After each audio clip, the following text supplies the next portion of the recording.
चुनावी अखाड़े में उतरने से पहले प्रधानमंत्री मोदी ने लोकसभा में अपने दूसरे कार्यकाल का आखिरी भाषण दिया। करीब 1 घंटा 47 मिनट के अपने संबोधन में पीएम मोदी ने परिवारवाद, महंगाई, भ्रष्टाचार, लगभग हर एक मसले पर विपक्ष पर जोरदार प्रहार किया। पीएम मोदी ने 2024 का एजेंडा मानो सेट कर दिया हो और यह साफ कर दिया कि वो 400 पार के लिए तैयार है। पीएम मोदी ने ईडी के एक्शन पर बिना नाम लिए अब तक का सबसे बड़ा प्रहार किया। भ्रष्टाचारियों पर यह हमला बोला। पीएम ने कहा कि चोरों का महिमा मंडन किया जा रहा है और विपक्ष से सवाल किया कि आखिर उनकी ऐसी क्या मजबूरी कि जो भ्रष्टाचार के मामले में सजा काट चुके हैं, उनका महिमा मंडन उनको करना पड़ रहा है, उन्हें महान बताया जा रहा है। आखिर एजेंसीज की कार्रवाई पर इतना गुस्सा क्यों है विपक्ष? पीएम मोदी ने वादा किया कि उनकी भ्रष्टाचार के खिलाफ ये लड़ाई जारी रहेगी और देश को लूटने नहीं दिया जाएगा और जिन्होंने देश को लूटा उन्हें लौटाना पड़ेगा। प्रधानमंत्री मोदी ने इसका भी जिक्र किया। आज देश का दुर्भाग्य है, पहले तो क्लासरूम में भी कोई अगर चोरी करता था, किसी की कॉपी करता था, तो वो भी 10 दिन तक अपना मुंह किसी को दिखाता नहीं था।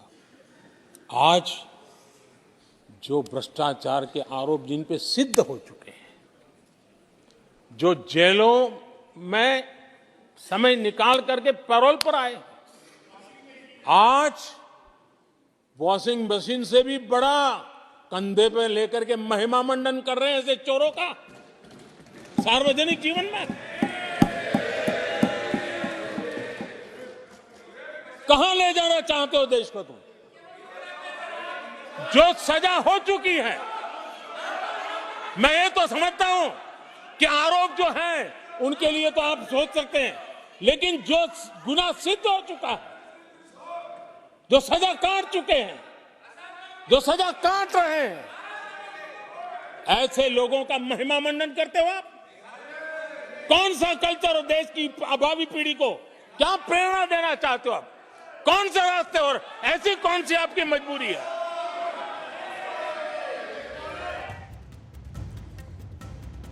पीएम मोदी ने आज संसद में आंकड़ों के जरिए यह बताया कि उनकी सरकार भ्रष्टाचारियों के खिलाफ कैसे सख्त एक्शन ले रही है।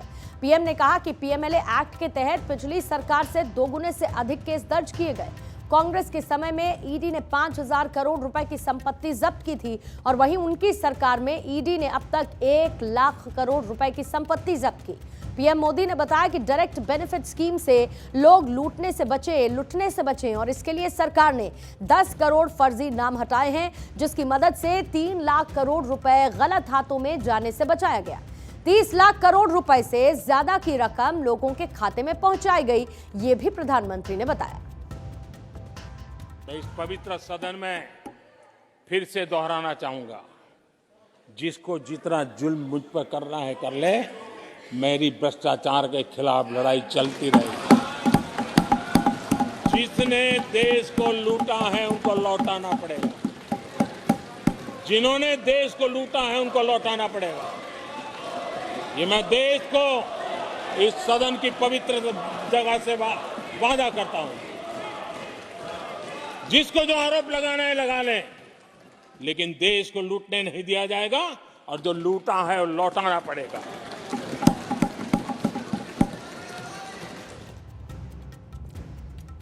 अपने संबोधन के दौरान प्रधानमंत्री नरेंद्र मोदी ने देश के प्रथम प्रधानमंत्री जवाहरलाल नेहरू की नीतियों की आलोचना की और उनके निशाने पर नेहरू और इंदिरा दोनों रहे।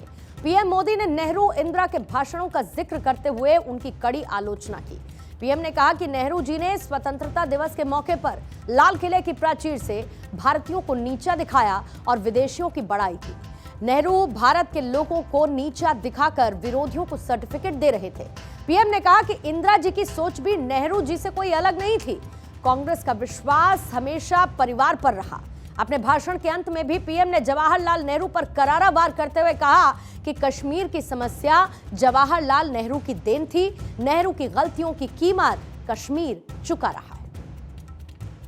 लाल किले से भारत के प्रथम प्रधानमंत्री ने जो कहा था वो पढ़ रहा हूं, नेहरू जी ने। उन्होंने कहा था, हिंदुस्तान में काफी मेहनत करने की आदत आम तौर से नहीं है। हम इतना काम नहीं करते। यानी नेहरू जी की भारतीयों के प्रति सोच थी कि भारतीय आलसी है। नेहरू जी की भारतीयों के लिए सोच थी कि भारतीय कम अक्ल के लोग होते हैं। लाल किले से 15 अगस्त को इंदिरा जी ने कहा था, दुर्भाग्यवश हमारी आदत ये है कि जब कोई शुभ काम पूरा होने को होता है तो हम आत्मतुष्टि की भावना से ग्रस्त हो जाते हैं, और जब कोई कठिनाई आ जाती है तो हम नाउम्मीद हो जाते हैं। तोड़ने की बातें छोड़ो, तोड़ने की कोशिश करिए। यार, आपके अंदर क्या पड़ा हुआ है? क्या इतने टुकड़े करके अभी भी आपके मन को समाधान नहीं हुआ है? देश के इतने टुकड़े कर चुके हो आप, और टुकड़े करना चाहते हो? कब तक करते रहोगे? आदरणीय अध्यक्ष जी, इसी सदन में अगर कश्मीर की बात होती थी तो हमेशा चिंता का स्वर निकलता था, छींटाकशी होती थी, आरोप प्रत्यारोप होते थे। आज जम्मू कश्मीर में अभूतपूर्व विकास की चर्चा हो रही है।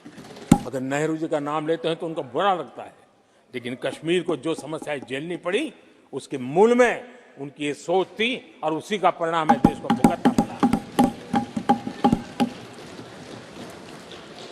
जम्मू कश्मीर के लोगों को, देश के लोगों को नेहरू जी की गलतियों का बहुत बड़ी कीमत चुकानी पड़ी है। पीएम मोदी ने एक बार फिर से परिवारवाद के मुद्दे पर कांग्रेस को घेरा। पीएम ने कहा, आज भी कांग्रेस में वही सोच देखने को मिलती है। कांग्रेस का विश्वास हमेशा सिर्फ एक परिवार पर रहा। एक परिवार के आगे ना वो कुछ सोच सकते हैं, ना देख सकते हैं। कुछ दिन पहले भानुमति का कुनबा जोड़ा, लेकिन फिर एकला चलो रे के रास्ते पर चल पड़े। कांग्रेस का विश्वास हमेशा सिर्फ एक परिवार पर रहा। एक परिवार के आगे वो न कुछ सोच सकते हैं, न कुछ देख सकते हैं। कुछ दिन पहले भानुमति का कुनबा जोड़ा, लेकिन फिर एकला चलो रे करने लग गए। कांग्रेस के लोगों ने नया नया मोटर मैकेनिक का काम सीखा है, और इसलिए अलाइनमेंट क्या होता है उसका ज्ञान तो हो गया होगा, लेकिन मैं देख रहा हूं अलायंस का ही अलाइनमेंट बिगड़ गया।